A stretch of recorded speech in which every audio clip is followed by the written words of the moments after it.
ಸನ್ಮಾನ್ಯ ನೆಹರೂರವರ ಕಾಲದಿಂದ ಸ್ವಾತಂತ್ರ್ಯ ಸಿಕ್ಕ ಮೇಲೆ 47ನೇ ಇಸ್ವಿಯಿಂದ ದೇಶವನ್ನು ಇಬ್ಬಾಗ ಮಾಡಿ ಪಾಕಿಸ್ತಾನ ಭಾರತ ಅಂತ 3 ದೇಶಗಳನ್ನು ಮಾಡಿ ಬಡವರ ಮೇಲೆ, ದೇಶದ ಮೇಲೆ, ಸಂಸ್ಕೃತಿಯ ಮೇಲೆ, ಧರ್ಮದ ಮೇಲೆ ಅನ್ಯಾಯವನ್ನು ಮಾಡಿ ಅಧಿಕಾರಕ್ಕೆ ಬಂದಿರತಕ್ಕಂಥ ಕಾಂಗ್ರೆಸ್ ಸರ್ಕಾರ ಶ್ರೀಮತಿ ಇಂದಿರಾ ಗಾಂಧಿ ಅವರು ನಂತರ ಬಂದಿರತಕ್ಕಂಥ ಪ್ರಧಾನಮಂತ್ರಿ, ಆ ನಂತರ ಬಂದಿರತಕ್ಕಂಥ ಎಲ್ಲ ಕಾಂಗ್ರೆಸ್ ನಾಯಕರು ಕೂಡ ಆ ದೇಶವನ್ನು ರಾಜ್ಯವನ್ನು ಆಳಿರ್ತಕ್ಕಂಥ ಸಂದರ್ಭದಲ್ಲಿ ಪಂಚವಾರ್ಷಿಕ ಯೋಜನೆಗಳಂತ ಮಾಡಿ 5 ವರ್ಷದಲ್ಲಿ ದೇಶದ ಬಡತನವನ್ನೇ ಹೋಗಿಸ್ತೀವಿ, ಗರೀಬಿ ಹಠಾವ್ ಅಂತಕ್ಕಂಥ ಒಂದು ಸುಳ್ಳು ಘೋಷಣೆಯನ್ನು ಮಾಡಿ ಯಾವ ಗರೀಬಿನೂ ಹಠಾವ್ ಆಗಲಿಲ್ಲ. ಯಾರು ಗರೀಬಿ ಹಠಾವ್ ಆಯ್ತು? ಯಾರು ಕಾಂಗ್ರೆಸ್ನ MLA ಆಗಿದ್ರು, MP ಆಗಿದ್ರು, ಮಂತ್ರಿ ಆಗಿದ್ರು, ಪ್ರಧಾನಮಂತ್ರಿ ಆಗಿದ್ರು,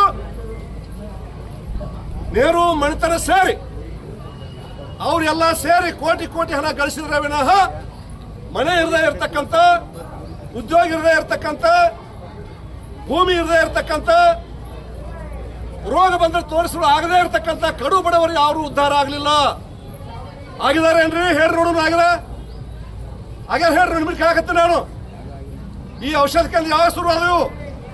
100 ರೂಪಾಯಿ ಔಷಧ 80 ರೂಪಾಯಿ ಸಿಗು, 80 ರೂಪಾಯಿ ಕಡಿಮೆ ಮಾಡಿ 100ಕ್ಕೆ 82 ಸಬ್ಸಿಡಿ ಕೊಟ್ಟು ಔಷಧ ಕೇಂದ್ರಗಳನ್ನು ಶುರು ಮಾಡಿ, ಜನೌಷಧ ಕೇಂದ್ರ ಶುರು ಮಾಡಿ ಬಡವರಿಗೆ ಕೂಡ ಕಡಿಮೆ ದುಡ್ಡಿನೊಳಗೆ, ಯಾರು ಶುಗರ್ ಪೇಷಂಟ್ ಇರ್ತಾರೆ, ಬೇರೆ ಬೇರೆ ರೋಗ ಇರ್ತಾವ, ಪ್ರತಿ ತಿಂಗಳು ಔಷಧ ತಗೋಬೇಕು.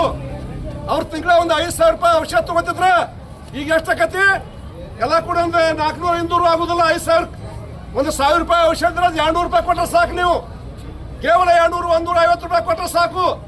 ಒಂದು 1,000 ರೂಪಾಯಿ ಔಷಧ ಸಿಗುವಂತ ಕೆಲಸವನ್ನ ಹಿಂದಿನ ಕೇಂದ್ರ ಮಂತ್ರಿ ಆಗಿರ್ತಕ್ಕಂಥ ದಿವಂಗತ ಅನಂತ್ ಕುಮಾರ್ ಅವರ ಮುಂದಾಲೋಚನೆಯಿಂದ ಈ ದೇಶವನ್ನು ಆಳ್ತಕ್ಕಂಥ 11 ವರ್ಷದಿಂದ ಈ ದೇಶವನ್ನು ಆಳ್ತಕ್ಕಂಥ ಹೆಮ್ಮೆಯ ಪ್ರಧಾನಮಂತ್ರಿ ನರೇಂದ್ರ ಮೋದಿ ಎಲ್ಲ ಸೇರಿ ಜನೌಷಧಿ ಕೇಂದ್ರ ಅಂತಕ್ಕಂಥ ಔಷಧ ಮಳಿಗೆಗಳನ್ನ ಈ ದೇಶ ತುಂಬ ತೆರೆದ್ರು. ಆ ಮುಖಾಂತರವಾಗಿ ಬಡವರು, ರೋಗಿಗಳು, ಬಡ ರೋಗಿಗಳು, ಸಾಮಾನ್ಯ ಜನ ಕೂಡ ಆ ಔಷಧಿ ಕೇಂದ್ರಕ್ಕೆ ಹೋಗಿ, ಅಂಗಡಿಗೆ ಹೋಗಿ ಒಂದು 100 ರೂಪಾಯಿ ಔಷಧನ 20 ರೂಪಾಯಿ ಕೊಟ್ಟು ಖರೀದಿ ಮಾಡ್ತಕ್ಕಂಥ ಒಂದು ಒಳ್ಳೆ ವ್ಯವಸ್ಥೆ ಸುಮಾರು 2015-16ರಿಂದ ಪ್ರಾರಂಭವಾಗಿ ಇಲ್ಲಿವರೆಗೆ ಅವಿಹಾತ್ ನಡ್ಕೊಂಡು ಬಂದೈತೆ ಅದು. ಆದರೆ ಈ ದುಷ್ಟ ಕಾಂಗ್ರೆಸ್ನವರಿಗೆ 5 ಗ್ಯಾರಂಟಿ ಕೊಟ್ಟಿವಿ ಅಂತಕ್ಕಂಥ ಒಂದು ಮಾತನ್ನು ಹೇಳಿ ಬಡವರನ್ನ ರಕ್ತ ಹೀರ್ತಕ್ಕಂಥ ಕೆಲಸವನ್ನ ಯಾರಾದ್ರೂ ಮಾಡಿದ್ರೆ ದುಷ್ಟ ಕಾಂಗ್ರೆಸ್ ಸರ್ಕಾರ ಇರ್ತಕ್ಕಂಥ ಮಾತನ್ನ ಮಹಾತ್ಮ ಗಾಂಧಿ ಅವರು ಏನ್ ಹೇಳಿದ್ರು? ಇದೇನಾ ನಿಮ್ಮ ರಾಮರಾಜ್ಯ? ಇದೇನಾ ನಿಮ್ಮ ರಾಮರಾಜ್ಯ? ಕಾಂಗ್ರೆಸ್ ಇಂದು ರಾಮರಾಜ್ಯ ಅಲ್ಲ, ರಾವಣನ ರಾಜ್ಯ ಇದು, ರಾಕ್ಷಸ ರಾಜ್ಯ ಇದು. ರಾವಣನ ರಾಜ್ಯ, ರಾಕ್ಷಸ ರಾಜ್ಯ ಯಾವ್ದಾದ್ರೆ ಕರ್ನಾಟಕದ ಕಾಂಗ್ರೆಸ್ ಸರ್ಕಾರದ ರಾಜ್ಯ ಅಂತ ಹೇಳಕ್ ಬಯಸ್ತೀನಿ ಬಂಧುಗಳೇ. ಹೀಗಾಗಿ ಇವತ್ತು ಭಾರತೀಯ ಜನತಾ ಪಾರ್ಟಿ ನಾವು ಒತ್ತಾಯ ಮಾಡ್ತೀವಿ, ಕೂಡಲೇ ತಕ್ಷಣವೇ ಇವತ್ತಿನಿಂದ ಎಲ್ಲ ಜನೌಷಧಿ ಕೇಂದ್ರಗಳಲ್ಲಿ, ಜಿಲ್ಲಾ ಆಸ್ಪತ್ರೆಗಳಲ್ಲಿ ಬಡವರಿಗೆ, ಬಡ ರೋಗಿಗಳಿಗೆ ಸಿಗ್ತಕ್ಕಂಥ ಜನೌಷಧಿ ಕೇಂದ್ರದ ರೇಟಿನ ದರದಲ್ಲಿ ಆ ಒಂದು ಔಷಧಿಗಳ ಲಭ್ಯತೆಯನ್ನು ಕೊಡಬೇಕು. ಕೊಡದೆ ಹೋದ್ರೆ ಭಾರತೀಯ ಜನತಾ ಪಾರ್ಟಿ ಇವತ್ತು ನಮ್ಮ MP ಅವ್ರ ಎತ್ತನ್ನು ಮಾಡ್ಲಾಕತ್ತಿದೀವಿ. ಈ ಹೋರಾಟವನ್ನ ಹಳ್ಳಿ ತಗೊಂಡು ಹೋಗ್ತೀವಿ.